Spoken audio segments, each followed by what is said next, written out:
आहेत तर या प्रथेला कालबोट लागेल असं आपण कोणी वर्तणूक करू नये। सन्मान्य भास्करराव जाधव साहेबांनी आता जे आपल्या भाषणात ज्या गोष्टींचा उल्लेख केला त्याची मी दखल घेतलेली आहे, परंतु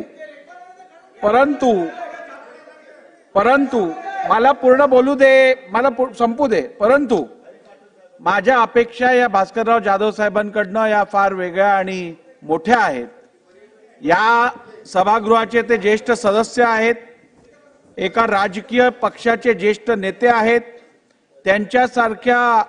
त्यांच्या उल्लेखनीय कामगिरीला बघून त्यांचं नाव विरोधी पक्ष नेता करावं म्हणून माझ्याकडे प्रस्तावित केलं गेलं आहे।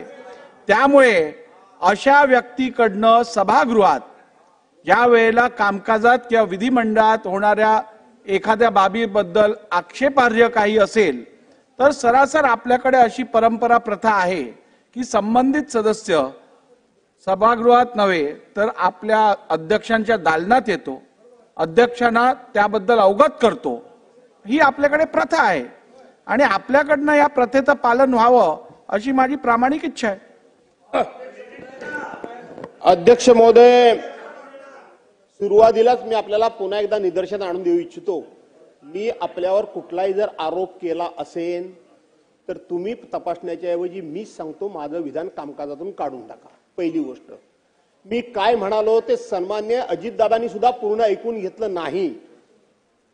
मी हे ज्या वर्तमानपत्राचा दाखला दिला त्याचं नाव सांगितलं, त्याचा ऐकून घ्या ना। असं कसं मला क्लॅरिफिकेशन दिलं पाहिजे ना, असं कसं म्हणता तुम्ही?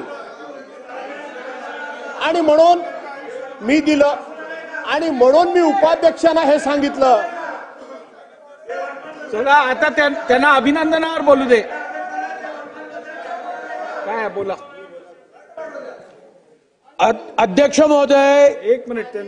अध्यक्ष महोदय, सभागृहामध्ये उपाध्यक्षाची निवड झाली आहे। त्यांच्या अभिनंदनाच्या प्रस्तावावर भाष्य लोक करतायत। त्यातून एखाद्या वृत्तपत्रामध्ये या सभागृहाच्या कामकाजाविषयी काय छापून आलंय त्याचा उल्लेख करून संपूर्ण सभागृहाच्या आपल्या सर्व आमदारांच्या कार्यक्षमतेवर, कार्यपद्धतीवर, त्यांच्या इंटेन्शनवर शंका उपस्थित करण्याचा हा अत्यंत निंदनीय प्रयत्न आहे।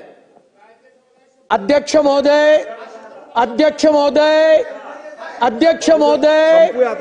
मी तुम्हाला सांगतो, जर का ऐकून घ्या, एखाद्या वृत्तपत्रात असं काही आलं तर त्या वृत्तपत्राच्या विरुद्ध हक्कभंग आणण्याची भाषा केली गेली पाहिजे। ती भाषा केली जात नाही इकडे।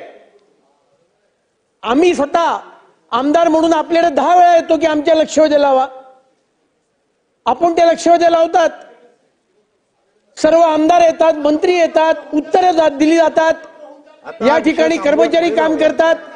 आणि अध्यक्ष महोदय, त्यामुळे हे वड्याचं तेल वांग्यावर काढण्याचा प्रयत्न आहे। ठीक आहे, ती बाजूची खुर्ची मिळत नाहीये म्हणून तुम्ही बोला आणि हे काढून टाका। आणि म्हणून अध्यक्ष महोदय, आता आपण माझा सन्मान्य उपाध्यक्ष अण्णा बनसोडे साहेबांच्या विषयी बोलावं। अण्णा बनसोडेंना मिळालेल्या उपाध्यक्ष पदाच्या अधिकारावरच मी बोलतोय अध्यक्ष महोदय। आणि म्हणून अध्यक्ष महोदय, अण्णा बनसोडेंकडनं माझी अपेक्षा आहे अध्यक्ष महोदय की या सभागृहाचा डेकोरम सांभाळण्याची अपेक्षा आम्ही तुमच्याकडून करतो। अण्णा बनसोडे, तुम्हाला मी सांगतो अध्यक्ष महोदय, या सभागृहामध्ये उपाध्यक्ष म्हणून तुम्ही सर्वांना समान न्याय द्यावा अशा प्रकारची अपेक्षा आम्ही करतो। या सभागृहाचे उपाध्यक्ष म्हणून तुम्ही डाव्या उजव्या बाजूला दोन्ही बाजूला समान बघावं अशी आम्ही अपेक्षा करतो। या सभागृहामध्ये आपलं संसदीय कामकाज कसं चालावं याची मार्गदर्शिका आहे, त्या मार्गदर्शिकेप्रमाणे आपण कामकाज करावं अशा आपल्याकडून अपेक्षा व्यक्त करतो।